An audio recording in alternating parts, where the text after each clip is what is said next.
తనను తాను చిన్నబుచ్చుకోవడం ఇతరుల బలహీనతల కంటే పెద్ద బలహీనత. తనను తాను ద్వేషించుకోవడం మొదలుపెట్టిన వ్యక్తికి పతనం తప్పదు. ఎవరి కోసమో ఎదురు చూడకు. అలా చేస్తే నీకు వచ్చే అవకాశాలు ఏమీ నీకు కనిపించవు. బద్ధకమే అసలు పాపం. అదే పేదరికానికి కారణం. అలసటను ఆనందంగా స్వీకరించడం ఇవే గెలుపుకు కాంక్షించే ప్రాథమిక లక్షణాలు. శారీరక శుభ్రత అవసరమే అయినా మానసిక పరిశుభ్రత మరింత ముఖ్యం. మిమ్మల్ని బలవంతులుగా చేసే ప్రతి ఆశయాన్ని స్వీకరించండి. బలహీనపరిచే ప్రతి ఆలోచనని తిరస్కరించండి. మీ అంతట మీరే లోపల నుండి ఎదగాలి.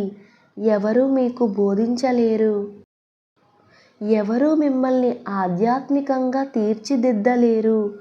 మీ అంతరాత్మకు మించిన గురువు మరెవరూ లేరు. ఇతరుల ఆలోచనా విధానం, కార్యనిర్వహణలోని తప్పుల్ని ఎత్తి చూపకూడదు.